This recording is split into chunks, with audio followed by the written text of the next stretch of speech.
시청자 여러분 안녕하십니까? 헬로티비 뉴스 전북입니다. 첫 소식입니다. 수질오염 등 환경오염 우려 문제로 갈등을 빚어온 임실 오염토양 처리업체 논란이 공익매입 방법으로 해결안을 모색하고 있습니다. 최근 현장을 방문한 국민권익위원회가 공익매입 방안을 권고하면서 임실군과 업체 모두 긍정적으로 검토하고 있는 것으로 알려졌습니다. 김남호 기자가 보도합니다. 임실군 신덕면에 위치한 오염토양 정화업체입니다. 지난해 입주한 이 업체는 환경오염 우려와 시설 적법성 논란 등으로 임실군과 갈등을 빚으면서 사실상 운영 중단 상태입니다. 법정 소송까지 진행되던 양측 간 갈등은 최근 국민권익위원회가 공익매입 권고안을 제안하면서 새로운 국면을 맞고 있습니다. 임실군 측은 업체의 피해 보상 후 공익시설을 건립하라는 권익위 권고에 따라 해당 시설 매입을 위한 감정평가를 추진하고 있습니다. 권익위에서 중재안을 해준 거에 대해서 서로 그 감정평가를 통해 가지고 협의를 하는 걸로 이렇게 연결을 했다. 그런 내용으로 이제 한 거죠.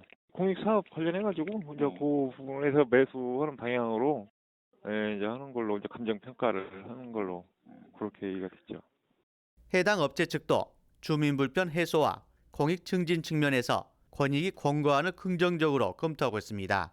감정 평가를 해서 공유 재산으로 취득을 할 수 있게 해보자고 하는 부분에 대해서 일단 동의를 한 부분이고요. 그 업체가 원하는 어떤 측면이 있을 것이고 군이 또 원하는 게 있을 수 있는데 그 부분은 이제 감정 평가 후에 이제 최종적으로 조율을 한번 해봐야죠. 토양 정화학 변경 등록 취소 소송 후 법원으로부터 각하 처분을 받은 임실군. 매입 후 공유재산 관리계획 수립이라는 권익위 권고안이 갈등 해결책이 될 수 있을지 관심이 모아지고 있습니다. 헬로티비 뉴스 김나호입니다. 저희 전북방송은 쓰레기 소각장 설치를 놓고 고창군과 반대 주민 간의 입장차를 계속해서 전해드린 바 있습니다. 그런데 마침내 양측이 공론화 과정을 거치기로 하고 협의회를 출범했습니다. 기초자치단체에서는 매우 이례적인 일입니다. 정명기 기자의 보도입니다. 상여를 맨 주민들이 고창군청을 향해 한 걸음 한 걸음 나아갑니다.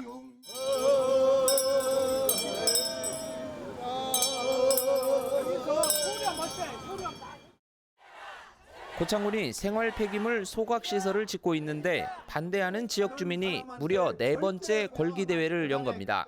아산 매립장을 온갖 공사를 통해 5년에서 7년 정도 연장해주고 그 기간 동안 고창군청이 다른 지역의 소각장을 찾을 수 있도록 아산 지역 주민들의 의사를 물어보도록 하겠다는 등 제안을 내놓기도 했습니다.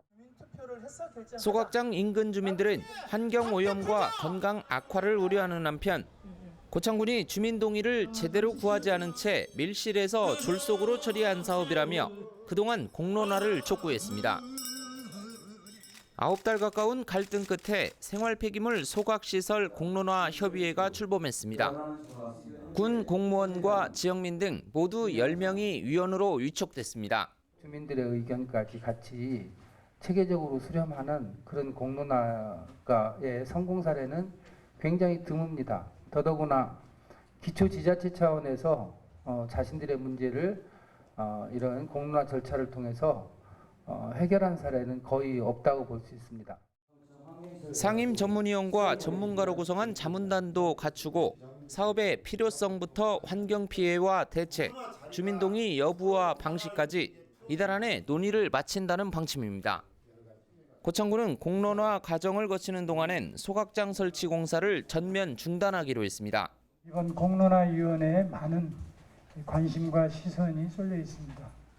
새로운 신규 의사결정, 새로운 사업을 결정하게 한 공론화가 아니고 이미 진행된 사업에 대한 또 새로운 공론화를 한다는 의미에서 또 새로운 사례가 되는 것이기 때문입니다. 집회나 농성을 자제하기로 한 소각장 반대 대책위 측은 지역 주민의 의견과 기대가 제대로 반영되기를 바랍니다. 한순간도 가볍게 생각하지 않고 신중하게 처신할 것입니다. 지난 과정의 잘못된 절차와 당사자를 배제한 채 진행된 입지 선정 과정을 뒤돌아보며 이번에는 주민이 폭넓게 참여하고 결정하는 제대로 된 공론화가 되었으면 합니다. 애초 135억 원을 들여 내년까지 완공 예정이었지만 오랫동안 평행선을 달려온 소각장 문제. 민주적 해결 방안을 위한 이들의 공론화 논의는 매우 이례적입니다. 헬로티비 뉴스 정명기입니다. 부안군 근농인재육선재단은 2014년부터 장학사업을 시작해 누적된 후원금만 160억여 원에 달합니다. 하지만 최근 장학사업 유형 가운데 소위 명문대에 진학한 학생에게만 주어지는 장학금 유형이 있어 논란이 되고 있는데요. 게다가 취재 결과 장학생 선정에 있어서도 중복 혜택 등 허술한 부분이 발견됐습니다. 이진철 기자가 보도합니다. 근농인재육성재단의 장학금 산정 유형을 살펴보면 7개 사업 유형 가운데 근농 장학금이 있습니다. 서울대와 연세대 등 소위 명문대 진학자에게만 주는 유형입니다. 다른 장학 유형과 중복 수혜가 가능해 명문대를 진학하지 못한 학생과 형평성에 어긋난다는 지적이 나오고 있습니다. 국가인권위원회에서는 전국 장학재단들을 상대로 근농 장학금 유형과 같은 명문대생에게만 주는 장학금에 대해 지적한 바 있습니다.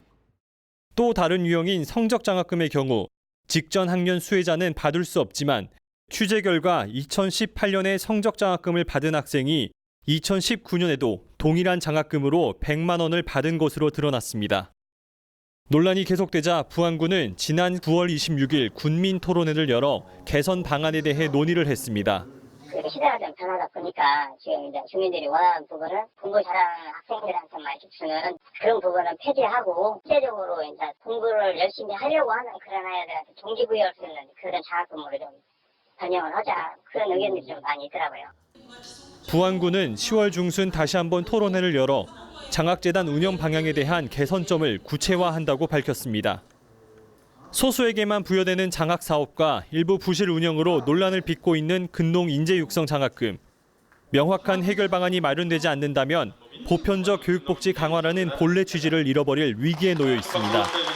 헬로티비 뉴스 이진철입니다.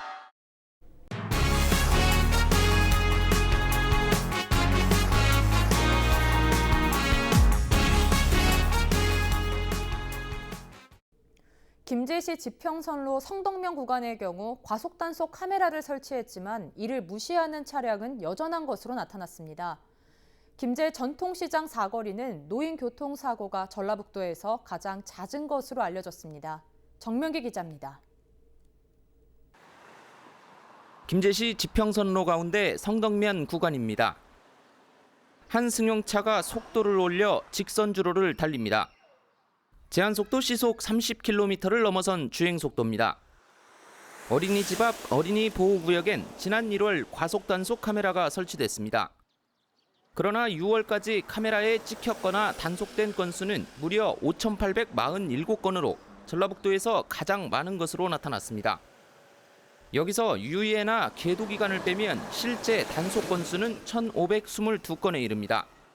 그래 속도가 만약에 지금처럼 30이 아니었더라면 훨씬 더 사고가 더 많이 났을 수도 있어요. 국회 행정안전위원회 소속 민주당 김민기 의원이 경찰청에 제출받은 자료를 보면 부안군 원천마을 앞이 4,744건으로 뒤를 이었고 군산과 남원, 고창 순으로 나타났습니다.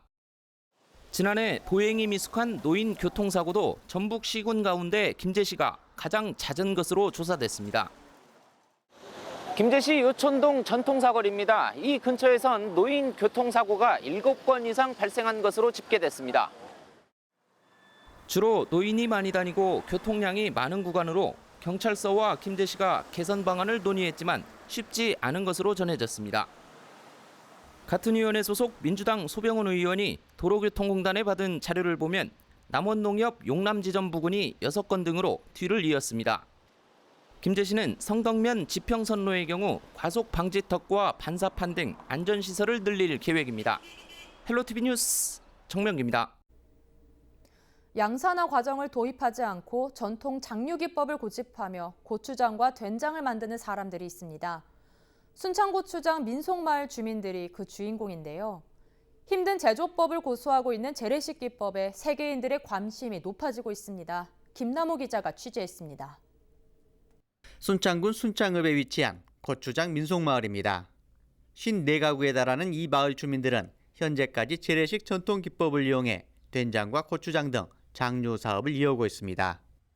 일주일이나 2주가량이면 숙성이 가능한 양상 기법을 사용하지 않고 1년가량 소요되는 전통 제조법을 고집하는 이유는 맛과 소비자의 건강입니다. 이 같은 전통 제조법이 세계인들의 관심을 끌면서 수출 문의도 이어지고 있습니다. 전통을 계승하고요. 좀 더 어렵지만 이제 소비자들한테 좋은 음식을 제공해드리려고 하는 마음이 있습니다. 미국에 수출을 하고 있고요. 확대 계획은 중국, 유럽 쪽으로 확대할 계획이 있습니다. 저희가 수출하다 보면 이제 물류비의 영향을 많이 받아요. 이제 물류비를 좀 감당하기 어려울 때도 많은데 물류비와 이제 해외 판촉비 정도가 지원됐으면 좋겠습니다. 현재 농산물 수출을 위한 물류비 지원은 이루어지고 있습니다. 하지만 신선 농산물로 대상이 제한돼 있습니다.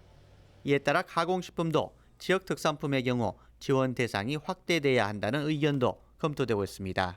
지금 현재는 신선 농산물 위주로, 그러니까 1차 농산물 위주로만 이제 수출 물류비를 지원을 하고 있는데 일반적인 가공식품이라든가 이런 부분에 대해서도 수출 물량이나 규모나 이런 부분이 많이 좀 확대가 되고 그렇게 된다면 저희도 이제 장기적으로는 그런 부분에 대해서도 어느 정도 이제 지원이나 이런 부분을 좀 검토해 볼 가능성은 있다고 생각이 듭니다. 순창군은 오는 18일부터 열리는 순창 장류축제에 방문하는 외국인들을 대상으로 순창 장류식품의 우수성을 알리는 프로그램을 진행할 예정입니다. 세계인들이 인정하는 전통 제조법으로 생산된 식품 수출을 위한 지원책도 함께 고민돼야 할 시점입니다. 헬로티비 뉴스 김나호입니다. 최근 행정안전부가 발표한 올해 생산성 지수 측정 결과 남원시가 전국에서 가장 살림살이를 잘하는 지자체로 뽑혔습니다. 반면 지난 8년 동안 단 한 번도 선정되지 않은 전북 지역 지자체도 꽤 많았습니다. 정명기 기자의 보도입니다. 인구 8만 2천여 명으로 전라북도 인구의 4.5%가량을 차지하는 남원시. 올해 총 예산은 7,300억 원으로 시청 공무원은 1,000여 명에 이릅니다. 최근 행정안전부가 발표한 올해 생산성 지수 측정 결과 남원시는 1000점 만점에 854점을 받아 대상을 차지했습니다. 전북 시군 가운데 대상을 받은 건 이번이 처음입니다. 지방세 징수율은 97%, 주민참여 예산 수준은 전국 지자체 평균 1.5배 높아 재정 역량 면에서 두각을 나타냈습니다. 시민에게 보다 더 다가가는 행정으로 우리 시의 경쟁력을 높여서 살기 좋고 건강한 남원을 만들어가는데 최선을 다하겠습니다. 생산성이 높다는 건 경제와 환경, 문화, 복지 등 주민 삶의 질을 향상하고 지속 가능한 지역 발전을 유도할 수 있는 자치단체를 의미합니다. 이번엔 전국 지자체 가운데 175개 자치단체가 자율적으로 응모했고 전북에선 남원시를 비롯해 우수기관으로 선정된 순창군이 살림 잘하고 살기 좋은 지자체로 선정된 겁니다. 생산성 우수사례엔 완주군이 이름을 올렸습니다. 12월에 개별적으로 저희가 좀 더 상세한 분석 보고서를 구성해서 제공은 해드릴 예정이에요. 행안부는 지자체 경쟁력을 높이기 위해 지난 2011년부터 종합적인 행정 역량을 측정하고 있습니다. 그렇지만 장려상을 포함해 생산성 대상에 단 한 번도 이름이 오르지 않은 전북지역시군은 6개에 이릅니다. 올해의 경우 장수군을 제외한 나머지 시군이 참여했습니다. 예전에는 선정이 됐었다곤 하더라고요. 그런데 최근 한 3, 4년 사이에는 2, 3년 사이에는 없었던 거로 알고 있거든요. 행안부는 지자체 서열화 등을 우려해 구체적인 점수와 순위는 공개하지 않고 있습니다. 2019 지방자치단체 생산성 대상 시상식은 12월에 열릴 계획입니다. 헬로티비 뉴스 정명기입니다.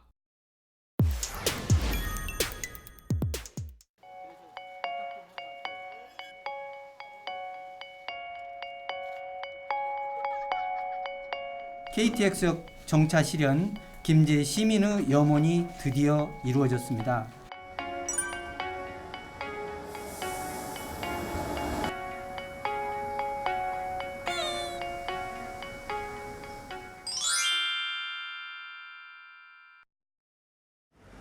전라북도 김제역에 KTX 열차가 오가고 있습니다. 지난 2015년 고속주행을 위한 호남고속철도가 개통하면서 운행을 멈췄지만 4년 만에 다시 정차하는 건데요. 지역사회는 크게 반기는 분위기입니다. 그렇지만 일각에선 아쉬움을 나타내기도 합니다. 16일 오전 7시 10분 김제역입니다. 서울 용산발 KTX 열차가 서서히 여간으로 들어섭니다. 고속주행을 위한 호남고속철도가 개통하면서 운행을 멈췄던 KTX가 4년 만에 다시 정차한 겁니다. 이번 KTX 김제역 정차는 시민의 힘으로 이룩한 결실이며 오늘을 계기로 김제가 전북 서부권의 교통 중심으로 발돋움하는 계기가 될 것으로 기대하고 있습니다. 2004년부터 KTX 열차가 다니기 시작한 김제역. 그렇지만 10년 뒤에 고속주행을 위한 호남고속철도가 개통하면서 KTX 일반선은 문을 닫게 됐습니다. 김제시를 포함해 완주와 부안군 등 50만여 명의 전북 서부 지역 이용객은 익산역에 가서 KTX 열차를 타거나 환승해야 하는 불편을 겪었습니다. KT가 익산에 서갖고 익산에서 삼성생명 가고 삼성생명 또 불러갖고 익산으로 가고 김제는 그냥 구경을. 김제가 나그 익산으로 올라갔다 돈을 다 쏘아줘버리고 전주 가서 타고. 그러니 어떻게 할 수가 없어. 그러지 시계버스 고속버스 하나 나왔어. 박준배 김제시장은 KTX 고속전력 신설을 공약하기도 했습니다. 그러나 올 초 국토부의 예비 타당성 조사 결과 경제성이나 효율성이 떨어지는 것으로 평가됐습니다. 지역 내 기관과 시민사회단체 등은 KTX 정차를 재개해달라며 릴레이 캠페인과 서명운동을 시작했습니다. 김제역에 KTX 좀 정차하게 해달라고 부안 분들한테 좀 사인 좀 해주라고. 모두 75번의 캠페인이 이어졌고 7만 6천여 명이 서명에 동참했습니다. 전북 서부권이 철도 교통의 오지가 되었습니다. 교통약자들의 이동 편의와 지역 간 균형 발전을 위해 KTX 김제역 정차가 반드시 이루어지기를 촉구합니다. 결국 4년여 만에 다시 김제역에 KTX 열차가 서게 됐습니다. 일단 KTX를 타야 하는 김제 시민은 익산역까지 가서 타거나 환승해야 하는 불편을 덜게 됐습니다. 김제시는 부안과 완주, 전북 혁신도시 주민들의 KTX 접근성도 제고되고 새만금 개발과 전북 혁신도시 공공기관에서 늘어나는 KTX 이용객 수요도 대처할 수 있게 됐다고 환영했습니다. 이것은 이제 시작이라고 생각하고 앞으로 더 열심히 노력해서 조금 더 정차하는 이런 모습을 보이도록 하겠습니다. 하지만 기존과 같이 KTX 고속선이 아닌 일반선으로 이전 정차 횟수보다 9번이나 줄었습니다. 일반선 KTX는 상행과 하행 각각 2번씩 하루 4번 정차합니다. 서울 용산에서 서대전, 목포 구간 노선으로 김제에서 용산까지는 대략 2시간 10분 정도 걸립니다. 이용요금은 32,200원으로 운임과 저속철 논란이 뒤따르는 이유입니다. 신설 KTX 고속철로를 이용하려고 한다면 김제도 정읍시나 익산역처럼 신설역이 형성이 돼서 접근을 해야 안전하게 접근해서 탈 수가 있거든요. 김제시와 정치권은 우선 이용객 편의를 위해 역 주변에 대규모 주차장을 마련하고 KTX 열차 증편 등에 힘을 쏟을 계획입니다.